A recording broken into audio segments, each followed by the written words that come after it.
안녕하세요. 저는 어릴 때부터 친가 식구들에게 애정 한번 받지 못하고 자란 장녀라고 소개를 해야 될까 싶네요. 지금은 정말 소중한 두 명의 가족이 생겼습니다. 결혼까지 했으니 남편네 시댁 식구까지 포함해야겠네요. 현재는 하염없이 행복한 날들만 이어지고 있는 중인데 사실 제가 처음부터 꽃길을 걸었던 사람은 아니거든요.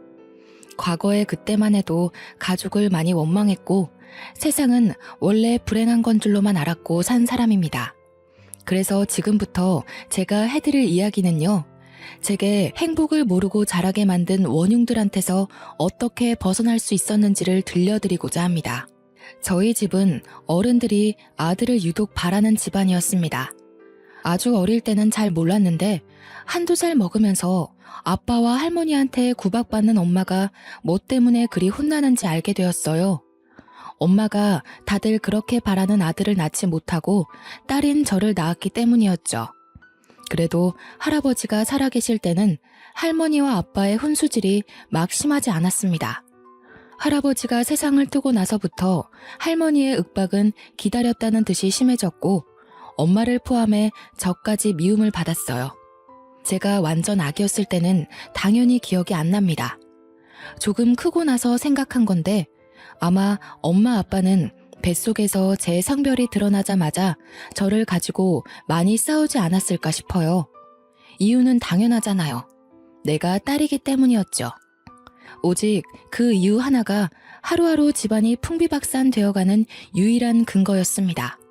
제가 보기엔 할머니도 할머니지만 엄마의 배우자인 아빠가 참 너무했다고 봤는데요. 당시에 아빠가 더 미웠던 건 할머니는 같이 사는 게 아니라서 많이 안 만나기도 했고 아빠가 엄마에게 아들 못 낳는 귀신이라며 막대하는 걸 매일 봤기 때문이에요. 엄마에게만 향하던 아빠의 불같은 화살이 제게 튀기까지 그리 길게 걸리지 않았는데요. 제 기억으로 아빠가 저를 안아준 적은 단 한 번도 없었습니다. 아빠는 항상 저한테 들어가는 모든 돈을 아까워했고 오히려 엄마한테 주던 생활비를 끊기까지 했어요. 때문에 엄마는 따로 알바를 하면서 제 초등학교를 보낸 걸로 알고 있습니다. 저는 초등학교 때부터 집안 돌아가는 분위기를 눈치챘어요. 개학을 앞두고 마지막 일기를 쓰고 있을 때 아빠가 술 먹고 들어와서 엄마에게 호통치는 걸 들었거든요. 야, 이 옆했네야. 집에서 식충이처럼 밥 축낼 시간에 아들 낳게 해달라고 기도라도 하란 말이야. 고작 딸 하나 낳고서 밥이 목구멍으로 넘어가냐? 넘어가냐고. 몇 번을 말해. 그게 내가 원하는 대로 되냐고. 나만 문제 있어? 아들씨 못 부리는 당신도 잘못 있는 거 아니야? 하늘이 정해주는 걸 나더러 뭘 더 어쩌라고. 이 썩을 년이 건방지게 어디서 큰 소리야? 그러니까 네 말은 지금 내 탓이라는 거냐? 내 씨가 뭐가 어쩌고 저째? 이 돼지 같은 년이. 아빠는 거의 매일 술을 마시고 들어와서 엄마한테 시비를 걸었습니다. 손찌검도 빠지지 않았고요. 방문을 닫고 있는 제 방에 고스란히 그 다툼이 들릴 정도로 컸어요. 엄마는 스트레스를 주로 먹는 걸로 해결했는데요. 그렇다고 살이 찌거나 덩치가 큰 게 아니었거든요. 아빠가 술 취해 쓰러져서 모르겠지만 엄마는 먹었던 음식을 새벽에 모두 토해내고 말아요. 제가 한번 싹 자지도 않고 가서 등 두들겨주면 엄마가 괜찮다고 얼른 들어가서 자라고 해서 잘 알고 있어요. 아빠는 잘 알지도 못하면서 맨날 엄마가 밥 먹고 있는 걸로 큰 소리를 많이 쳤습니다. 그때마다 제 속은 아빠를 향한 원망으로 가득 채워져 갔죠. 이 모든 불행이 단지 엄마가 아들을 못 낳아서라는 게 그 어린 나이에 저는 진짜 이해가 안 갔습니다. 엄마라고 아들을 안 낳고 싶은 게 아니잖아요. 누구보다 엄마가 가장 간절할 거란 말이에요. 아들 만들고 싶다고 뚝딱 만들어버리는 게 임신이면 세상 어느 천지 부부가 자녀 성별로 울고 웃고 하겠습니까? 제가 보기엔 스트레스 때문에 애가 더 안 생기는 것 같았어요. 할머니 아빠가 하도 자기 가문 씨말릴 셈이냐고 협박했고 그 때문에 엄마는 아빠와 원치 않는 관계를 이으며 노력 많이 했습니다. 손 놓고 있었던 게 아니라고요. 그런데도 생기지 않는데 어떡합니까? 당시 제일 괴로웠던 건 분명 엄마였는데 그럼에도 얼른 아들을 임신하길 원하셨어요. 한 번은 엄마도 임신이 되지 않는 게 걱정되어 저를 데리고 산부인과를 간 적이 있었습니다. 병원에서 엄마한테 너무 스트레스가 과도해서 몸이 아기 집을 만들 만한 건강을 못 갖췄다고 하는 거 있죠. 그래도 어쩝니까? 그 집을 나오지 않는 이상 스트레스와 함께 살아야 하는데 엄마는 스트레스 때문에 임신이 잘 안 된다는 걸 아빠 할머니한테 숨겼습니다. 알려봤자 그 사람들이 바뀔 것 같지도 않으니 그냥 이렇게 살다가 끝까지 아들 못 만들면 그대로 살겠다고 단념을 했어요. 그렇게 그 사실을 저만 알고 있는 상태에서 제가 중학생이 되었는데요. 그때까지도 엄마는 아빠와 할머니한테 한결같이 아들 소리로 괴롭힘을 당하며 지내왔습니다. 제가 학교를 다니다 보니 자리를 비워야 해서 엄마를 지켜주는데도 한계가 있더라고요. 아주 어릴 땐 아빠가 무서워서 엄마를 도우지 못했지만 중학생이 되었을 땐 저도 제 나름대로 신념과 생각이 있어서 아빠한테 대들 용기가 생기는 겁니다. 한날 하교하고 돌아왔는데 아빠가 또 엄마를 괴롭히고 있더라고요. 바로 엄마를 제 뒤로 숨기며 겁없이 아빠를 맞섰죠. 엄마가 아들을 못 낳는 게 아니라 아빠가 못 낳게 만들고 있다는 생각은 안 해? 아빠가 맨날 술 먹고 엄마 쥐잡듯이 잡는데 어떻게 애가 생기겠어. 이런 식이면 아빠 때문에 있던 애도 유산될 지경이야. 상미야, 하지마. 방에 들어가. 엄마 아빠가 알아서 할게. 너 쓸데없는 소리 하면 혼나? 얼른 손 씻고 저녁 먹을 준비해. 나봐. 아빠도 알아야지. 모르니까 자꾸 엄마한테 함부로 하잖아. 아빤 모르지? 엄마 재작년에 병원 갔었어. 병원에서 뭘 하는지 알아? 엄마가 스트레스 과다 상태라서 아기 집이 버틸 만한 몸이 못 된대. 다 아빠 할머니 때문이잖아. 스트레스 좋아하시네. 남들은 순풍순풍 잘 만났는 거 네 엄마는 뭐가 그렇게 어렵다니? 아니 근데 이게 어린 것이 어디 아빠한테 바락바락 소리 지르고 난리야? 저는 그날 아빠한테 처음으로 맞을 뻔했어요. 엄마가 서둘러 아빠를 막지 않았다면 지금보다 더 씻을 수 없는 상처가 남았겠죠. 엄마가 저보고 방에 가라고 소리쳐서 저는 그 자리를 피할 수 있었습니다. 원래 아빠가 저한테 욕은 해도 손찌검은 안 했는데 솔직히 저도 그날 아빠 손이 올라오는 걸 보고 좀 많이 놀랐어요. 그리고 동시에 실망도 컸습니다. 그래도 아빠라고 생각해서 제가 노력하면 언젠가 아빠를 변화시킬 수 있지 않을까 하면서 한 번씩 관계 회복을 위해 애쓰기도 했거든요. 그날 후로 저는 아빠에게 딸로서의 마음을 다 접어버렸습니다. 부모 자식 간의 마지막 애정을 완전 놓아버리니 아빠를 향한 제 마음에 남은 건 분노와 원망밖에 없더군요. 저는 사춘기의 히스테리를 아마 아빠한테 제일 많이 부렸던 것 같아요. 엄마를 괴롭힌다 싶으면 자다가도 뛰어가 아빠한테 대들었으니까요. 그래도 아빠는 제가 악바리 근성으로 막아대니 엄마한테 손찌검하는 걸 줄이긴 하더라고요. 여전히 한숨 쉬고 욕하는 건 마찬가지였지만 그동안에 비하면 엄마를 덜 함부로 했습니다. 스트레스 과다 때문에 아기 집이 불안정하다고 하니 그 말에 살짝 겁먹은 듯한데 진작에 말해줄 걸 싶더군요. 엄마도 참 제 엄마지만 당시에는 어린 마음에 엄마가 너무 바보 같다고 생각했습니다. 대체 왜 아빠 할머니한테 휘둘리는지 모르겠는 거예요. 제가 이렇게 살지 말고 아빠 할머니 버리고 도망가자고 했는데도 엄마는 저를 타이르기만 했어요. 아들만 낳으면 아빠도 안 그럴 거야. 너 처음 가졌을 때 아빠가 얼마나 좋아했는지 알아? 내가 아들인 줄 알아서 그랬다면서. 할머니가 딸이 확실하다는 태몽을 꿨다면 나 엄마 지금처럼 똑같이 찬밥 신세였을 거야. 엄마는 아빠와 할머니의 본색이 어떤지 알면서도 제게는 그 사실을 자꾸 미화시켰습니다. 그러면서 하는 말이 엄마 아픔을 위로해주는 건 너무 기특하고 고마운데 식구를 너무 원망하지 말라고 하네요.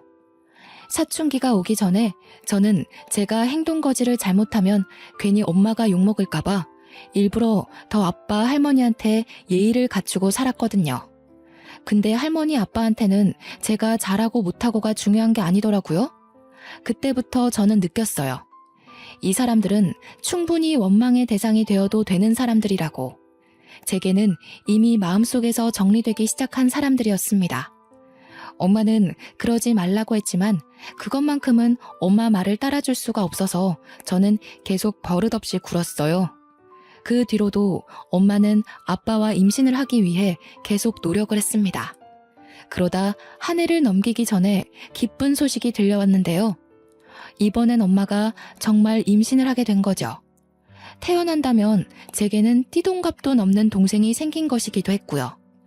막상 동생이 생긴다니 저도 오랜만에 뜬구름 같은 기분을 느꼈어요. 여동생이든 남동생이든 다 예뻐해줄 자신이 있었지만 이왕이면 남동생이길 바랬습니다. 저도 할머니 아빠 말처럼 해주기 싫은데 한편으론 엄마가 아들을 낳아서 그들에게 그만 인정받기를 원했거든요. 성별을 확인할 수 없는 시기에는 할머니 아빠가 엄마한테 폭언을 조금 삼갔는데요. 겨우 얻은 아이를 혹시나 유산하게 되면 안 되니까 조심하는 듯 했습니다.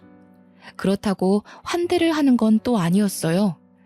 행여나 뱃속의 아이가 딸일 경우 할머니와 아빠는 엄마를 가만두지 않으려고 벼르고 있었으니까요. 아마 저를 아들로 착각해서 기뻐했던 것처럼 김칫국 마시지 않기 위해서 참고 기다리는 것 같았어요. 저희는 원래 한 달에 한 번 할머니 집에 가서 밥을 먹곤 했는데요. 한날은 식사 자리에 할머니 아빠가 엄마한테 하는 말이 참 가관이었습니다. 애기 성별 정확히 하려면 한 20주 정도 걸린다더라. 애미 너 이번에도 딸이면 그만 우리 아들이랑 이혼하거라. 나도 더 늙기 전에 딴 여자 찾아서 대를 이어야겠소. 이러다 우리 집안 망하겠네. 이게 지금 손녀고 딸인 제 앞에서 할 소리인가요? 엄마도 자식 앞에서 체면이 있는데 그런 모욕을 대놓고 들었으니 얼마나 속상하겠습니까? 그렇잖아도 엄마는 들고 있던 숟가락을 부들부들 떨며 눈물을 떨구고 있는 겁니다. 그러면서 숟가락을 식탁에 탁 내려놓더니 평소와 다르게 할머니께 조금 큰 소리를 내었습니다. 어머님, 정말 너무하세요. 당신도 진짜 사람 아니야. 어떻게 사람을 성별로만 판단해요? 그깟 돼 있는 게 뭐가 그렇게 중요한데요? 막말로 제 아이 태어나고 어머님은 얼마나 사실 수 있는데요? 돌아가시고 나면 그만인 거지. 대를 잇고 못 잇고가 죽고 나면 대체 무슨 상관이냐고요. 뭐야? 말하는 싸가지가 뭐 이래? 어디서 안 하던 짓을 하고 있어? 너 지금 애 하나 생겼다고 유세 부리는 거냐? 쫓겨나고 싶니? 네, 유세 좀 부려볼게요. 어머님도 이딴 게 아들이라고 엄청 유세 부리시잖아요. 저는 그러면 안 되나요? 적어도 제 아이들은 어머님 아들보단 다 잘날 거예요. 당신 미쳤어? 우리 엄마한테 무슨 말버릇이야? 그리고 뭐? 이딴 게 아들? 이게 임신했다고 오냐오냐 해줬더니 확 그냥. 그때 아빠가 엄마를 향해 숟가락을 올리는데 예전 같았으면 바로 내리쳤을 것을 엄마의 임신 때문인지 그냥 때리는 신용만 하더라고요. 아빠가 분을 삭히며 열을 내고 있는 순간 그때 시모가 식탁 위에 있는 동치미 국물을 엄마한테 뿌렸습니다. 엄마 옷이 동치미 국물에 쫄딱 젖고 말았죠. 기어오르는 것도 정도가 있지. 네가 뭐라도 된 것 같으냐? 너는 그냥 우리 집안 후손을 낳아줄 기계일 뿐이야. 며느리 대우라도 받고 싶었나 본데 착각하지 말거라. 애미애비 없는 년은 이래서 안 돼. 저는 외할머니 외할아버지가 없어요. 제가 겨우 2살일 때 두 분 다 뇌출혈로 돌아가셨다고 들었습니다. 그래서 할머니가 제 엄마한테 한 번씩 애미애비 없는 년이라고 생각 없이 툭툭 던졌는데요. 제가 저때 사춘기 절정이었다고 말하지 않았습니까? 그래서 인정사정이 없는 상태였거든요. 저는 할머니의 몰상식한 행동에 참지 않고 자리에서 일어나 식탁에서 가장 비중이 컸던 아구찜 접시를 들었습니다. 할머니 얼굴에 사정없이 냅다 뿌려버렸어요.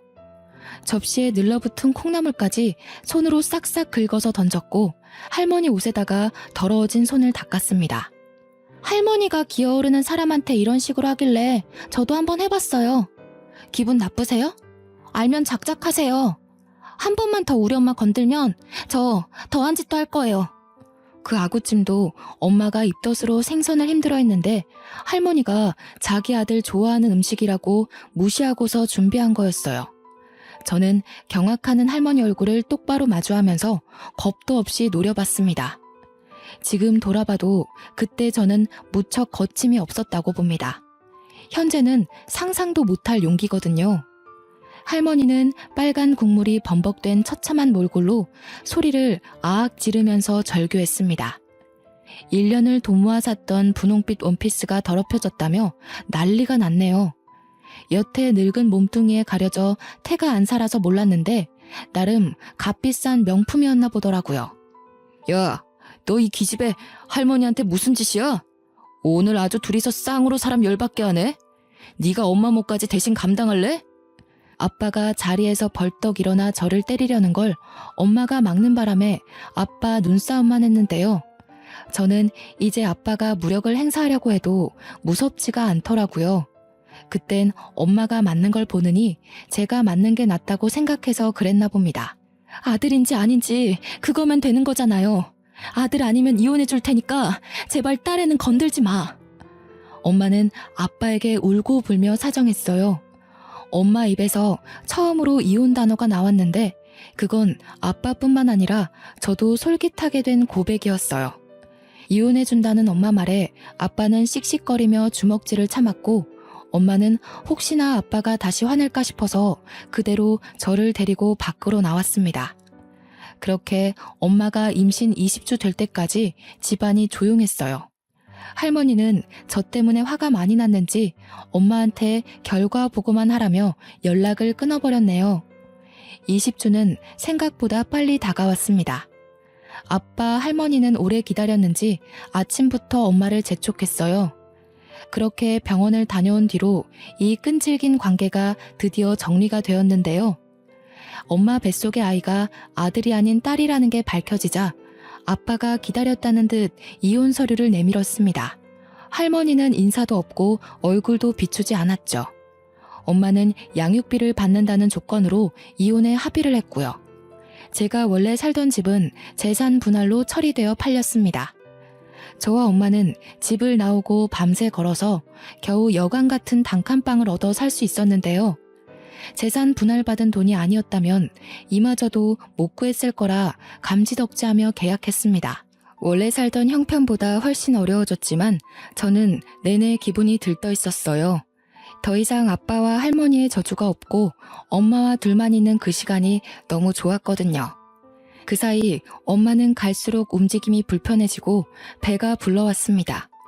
출산이 임박하게 되었는데 제가 이날만 생각하면 아직도 마음 한구석이 쿵쿵 뛰어요. 엄마가 만삭이라 몸이 안 좋은 걸 알아서 친구들과 놀지도 않고 바로바로 하교를 했는데 한날은 저희 집 문이 활짝 열려 있는 거 아니겠습니까? 서둘러 집안을 살폈으나 엄마는 없고 어질러진 이불만 있었습니다. 엄마가 어떻게 되었을까봐 혹시 아빠가 저희를 찾아내서 엄마한테 해코지를 했을까봐 너무 무서웠어요. 가방도 못 벗고 엄마를 찾아 나서려고 신발을 다시 신는데 집주인이 저희 집에 들어오더라고요. 저는 바로 주인 아줌마를 붙잡고 엄마를 봤냐고 여쭤봤죠. 그럼 너희 엄마야 받고 말고. 지금 내가 데리고 있어. 엄마가 너 지금쯤 하교할 시간이라고 봐달라고 하더라. 이리 와라. 네 동생 태어났다. 너무 예쁘더라. 집주인은 본래도 마음씨가 좋은 분이세요.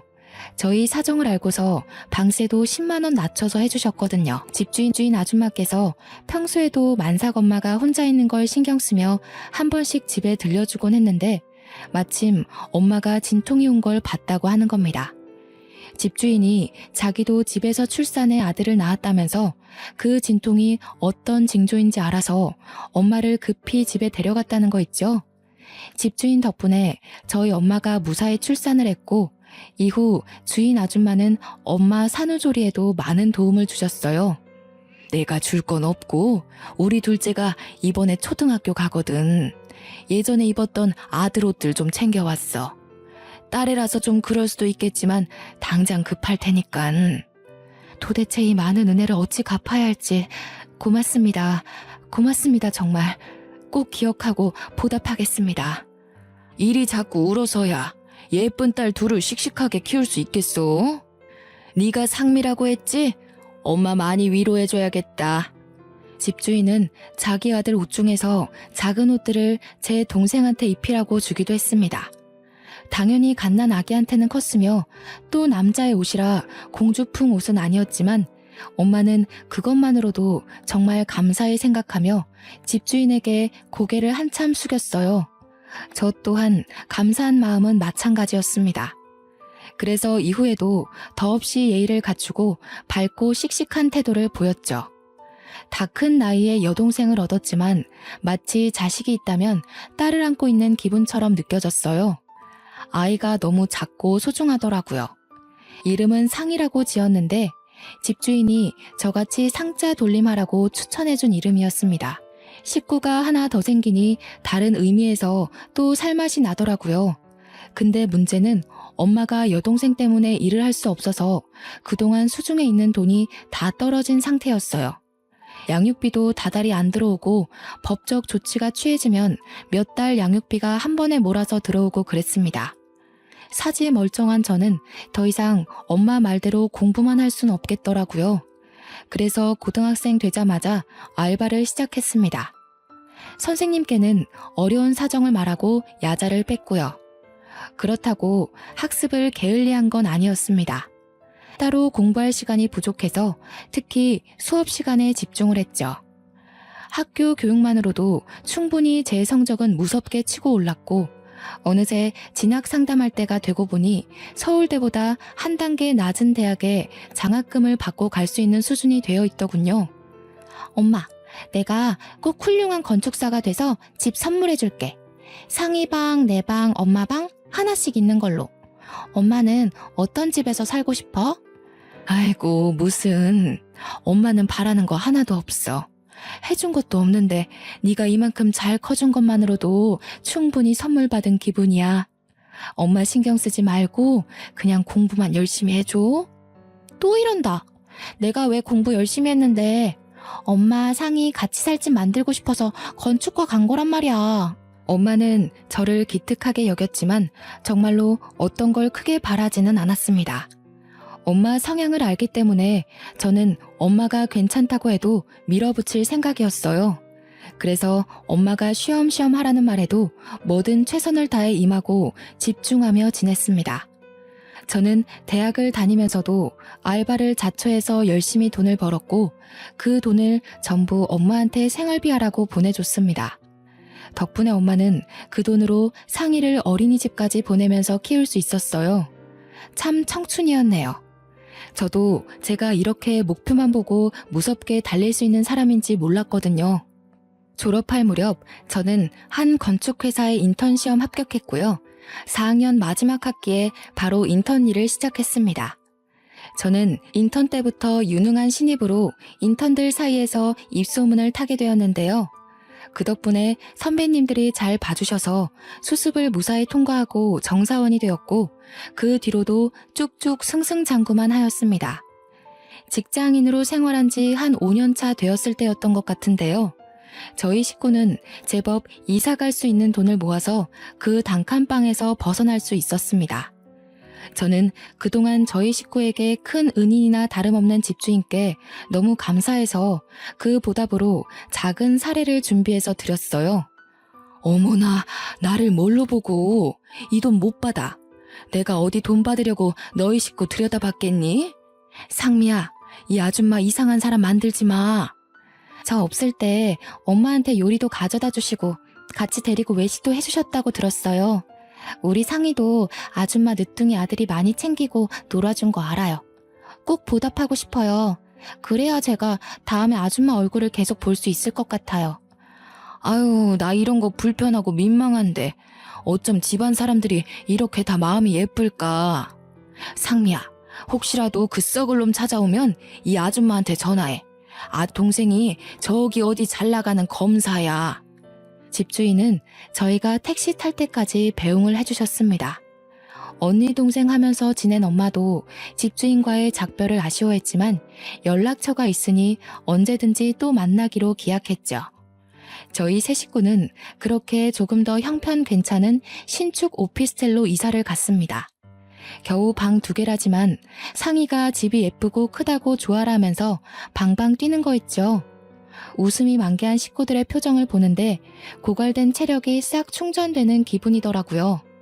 그렇게 저희 처지는 훨씬 성장을 했고 제 인생에는 또 다른 축복이 찾아왔습니다. 같은 회사 팀장인 남자와 연애를 하게 되었거든요. 남자친구가 먼저 다가와줘서 시작하게 된 만남입니다.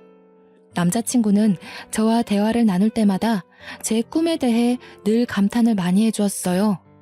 내가 도울게. 자기가 식구들 위해서 노력하는 모습 보니까 나까지 내 직업에 자부심 생기더라고. 나 자기한테 되게 많이 배워. 알지? 저희 식구가 살 집을 구상하는데 남자친구가 자꾸 도와주려고 해서 미안한 마음에 거절하고 있었는데요. 남자친구가 계속 진정성을 보여주니까 더 밀어내는 것도 무리겠다 싶더라고요. 저는 면목 없지만 남자친구의 능력을 도움받아 본격적으로 건축을 실현시킬 준비를 해나갔습니다.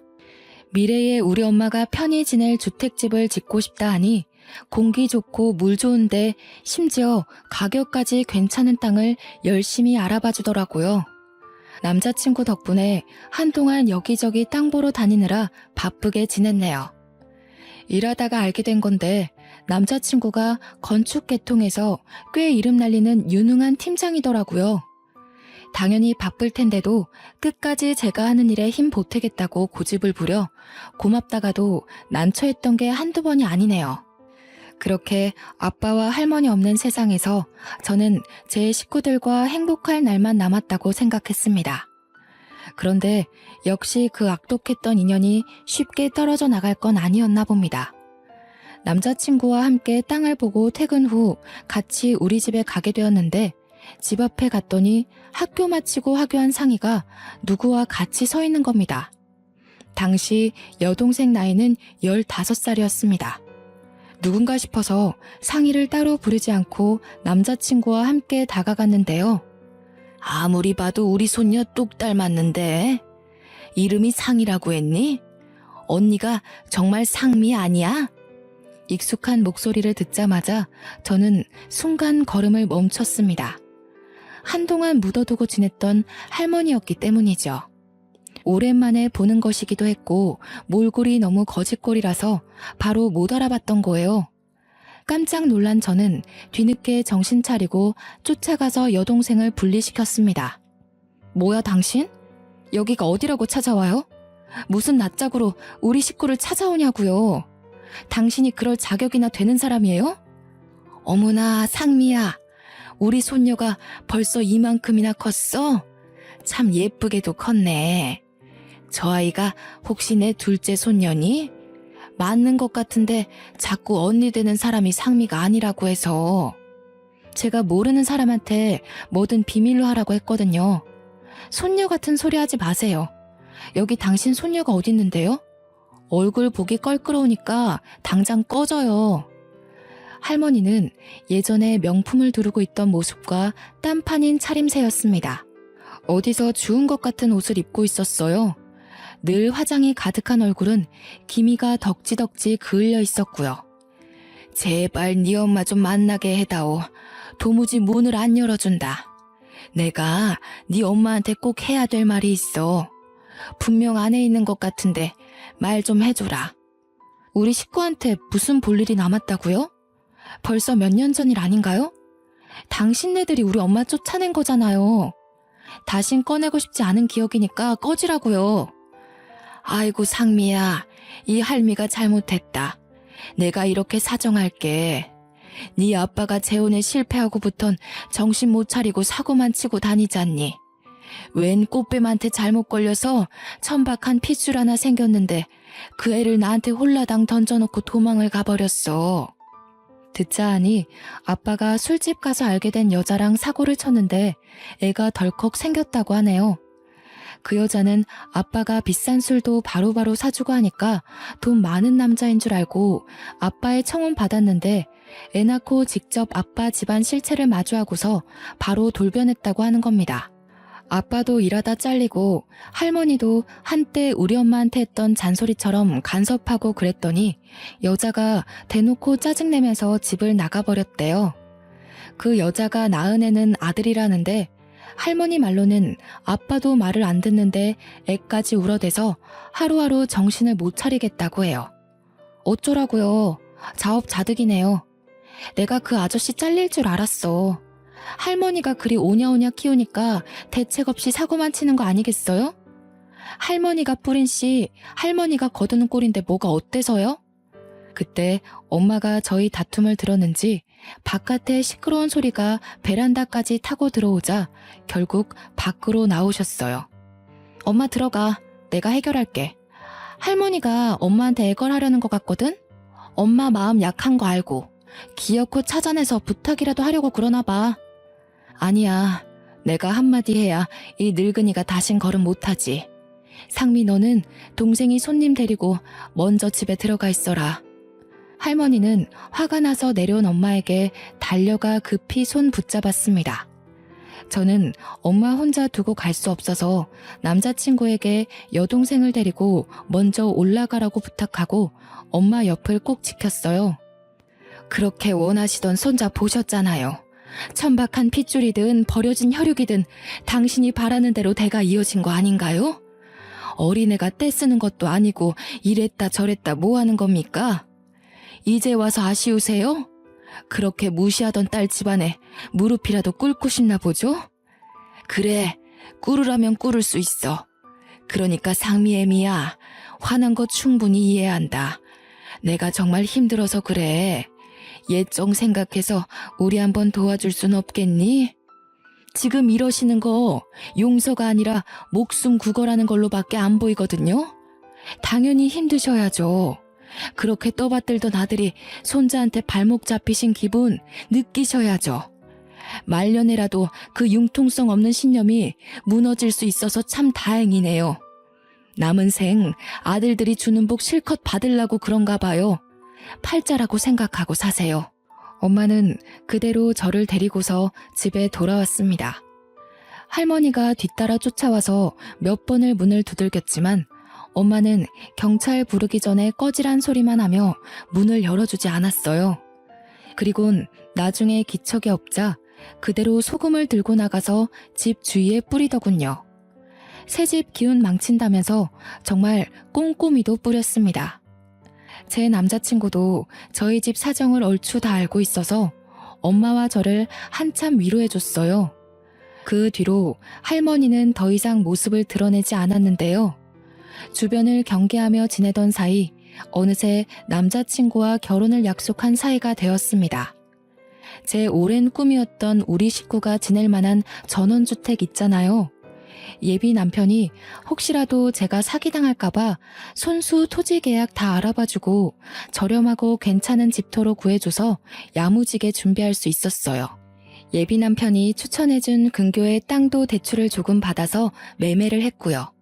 그렇게 계곡이 근처에 있는 땅에서 전원주택 공사가 들어갔습니다. 제가 몇 년을 노력해 만든 설계 도면을 가지고 남편이 추천해준 건축사와 함께 저렴한 견적으로 짓고 있어요. 아, 그리고 예비 남편과 결혼식 날짜 정하기 전에 상견례 약속부터 잡았는데요. 제가 그날 정말 깜짝 놀랐잖아요. 서로 일이 바빠서 시부모님을 상견례 때 처음 뵈었거든요. 그런데 시모가 다름 아닌 제가 아는 분이지 뭡니까? 옛날에 저희 엄마 저를 도와준 그때 그 집주인 아줌마인 거 아니겠어요? 왜 있잖아요. 제가 돈을 준다고 해도 손살에 치셨던 마음 좋은 아줌마요. 어머나, 이게 누구야? 석희 동생이 성미 아니니? 세상에나, 이게 다 무슨 인연이야? 저 다 큰 아가씨가 그때 그 아기 성이야? 예, 언니, 저 애가 성이에요. 언니 덕분에 무사히 낳았던 그 아이요. 도대체 어떻게 이런 우연이 있단 말이에요. 심장이 다 벌렁거리네. 자기, 우리 부모님이랑 아는 사이였어? 어떻게 아는 사이일 수가 있지? 나 지금 정신 없어서 이해가 하나도 안 되네. 나도 진짜 놀랬어. 내가 지난번에 말해준 적 있는데 기억할지 모르겠다. 옛날에 단칸방에서 되게 좋은 집주인 만났었다고 우리 식구한테 은인 같은 분이라고 했었잖아. 예비 남편은 제 말을 당연히 기억하고 있더라고요. 그래서 뒤늦게 놀랐습니다. 남편도 제 얘기를 들을 당시엔 그 집주인분을 엄청 칭찬했거든요. 저희는 서서 정신없이 인사를 나누느라 한참 뒤에 착석했는데요. 시모 옆에는 상위 또래로 보이는 남자애 하나가 있었는데 그 아이가 누군지 바로 감이 오더라고요. 네, 바로 집주인 집에 있던 늦둥이 둘째 아들이었어요. 우리 상이 어린이집 다닐 때 그 옆에 초등학교를 다니면서 항상 상이를 친동생처럼 손잡고 등하교하던 아이였죠. 그땐 저보다 한참 작았는데 상견례 때는 이미 저보다 키가 훌쩍 커 있는 거 아닙니까? 문득 세월이 확 느껴지더라고요. 그렇다면 저 아이가 예비 남편 남동생이라는 건데 생각을 곱씹을수록 정말 놀라운 인연이지 않습니까? 서로 감격에 겨워서 근황 얘기에만 빠져 있다가 엄마가 뒤늦게 결혼 이야기를 꺼내며 걱정되는 마음을 표현했는데요. 아이고 언니, 이렇게 사돈까지 맺을 줄 몰랐는데 우리 가족이 한없이 부족해서 어떡해요. 이렇게 되면 저희가 너무 받기만 하는 꼴이 돼버리는데. 에헤이, 상미 듣기에 서운할 소리 한다. 상미 같은 며느리 얻을 수 있는 게 어디 쉬운 줄 알아? 그리고 부족한 애 만에 그런 소리 하지 말랬더니 아직도 그러네. 세상에서 너 같은 엄마들이 제일 대단하고 보물인 거야. 자식을 둘이나 혼자 키웠는데 그보다 더 가진 것 많은 집안이 어딨다고. 무슨요. 내가 면목이 없어서 그러죠. 아직 언니한테 갚지 못한 빚도 많은데 사돈집이 서로의 얼굴이 되기도 하잖아요. 우리 상미야 참 잘 커주고 자랑스럽지만 이쪽 사돈 자리가 영 시원찮아서 걱정이네요. 제가 돈이 없고. 그런 거 다 필요 없고 나한텐 인성이 최고 중요해. 상민애가 집 빼고 나서 이상한 젊은 애들이 미술 공부 준비하는 아지트로 쓰고 싶다길래 방을 싸게 해줬더니 글쎄 엉망으로 만들고 말도 없이 도망갔지 뭐야. 역시 돈이고 명예고 아무짝에 쓸모없더라. 그러면서 시모가 제게 덧붙이는 말이 신혼집도 자기가 아들 위해서 마련해놨다면서 저한테는 몸만 오면 된다고 하는 거 있죠. 예비 남편 성격이 참 착하고 항상 상대방을 배려하는 모습이 보기 좋았는데 알고 보니 그 성격이 모조리 시모한테서 물려받은 거였죠. 시모는 며느리가 누굴까 걱정 반 기대 반이었대요. 요즘 젊은 사람들 엉뚱한 데서 속 많이 썩힌다면서 혹시라도 이상한 며느리 들어와서 귀중한 첫째 아들 인생 망칠까봐 신경을 많이 쓰고 있었다는 겁니다. 그런데 저를 보니 긴장했던 마음이 싹 가라앉았다네요. 그러면서 상견례 마무리될 때쯤 시모가 제 손을 꼭 잡아주면서 아가 하는데 하필 옛날 생각이 새록새록 겹치면서 울컥 눈물이 새더라고요. 시모는 그런 저를 한없이 예쁘게 봐주면서 어렸을 때 기특하게 봤던 제가 며느리로 들어와서 너무 좋다고 앞으로 많이 아껴주고 잘할 테니까 아들 잘 부탁한다고 하시는 거 있죠. 그렇게 양가 부모님들이 축복하는 아래에서 저는 남편과 소규모로 예쁜 결혼식을 올렸습니다. 저는 정말 시집살이 같은 거 일절 모르고 행복한 결혼 생활을 이어갔어요. 당연히 현재도 그 행복이 진행 중이고요. 그리고 전원주택이 얼마 전에 완공되었거든요. 남편과 제가 직장일을 병행하면서 우리 엄마 이사 준비까지 돕고 있는데 하루하루가 여러모로 알차고 바쁜 와중에 이 사연을 쓰고 있답니다. 엄마는 이사하는 내내 마주할 때마다 웃음꽃이 펴 있었어요. 특히나 마당의 조그마한 텃밭과 연못이 그렇게 마음에 드나 봐요. 아직 내부에 정리할 게 한참인데 갈 때마다 손수 키운 농작물이 금붕어 샀다면서 자랑하시더라고요. 얼마나 귀여운지 모릅니다. 남편도 자기 장모님의 웃음이 좋은지 귀찮을 법도 한데 엄마가 하는 모든 말에 대응을 잘해주는 거 있죠. 저는 한 번씩 과거에 엄마가 매일 밤 울던 때가 생각이 나서 순간 감정이 울컥할 때도 있어요. 그대로 지금 이렇게 행복하신 걸 보니까 저도 더 이상 엄마 걱정은 덜어볼까 싶네요.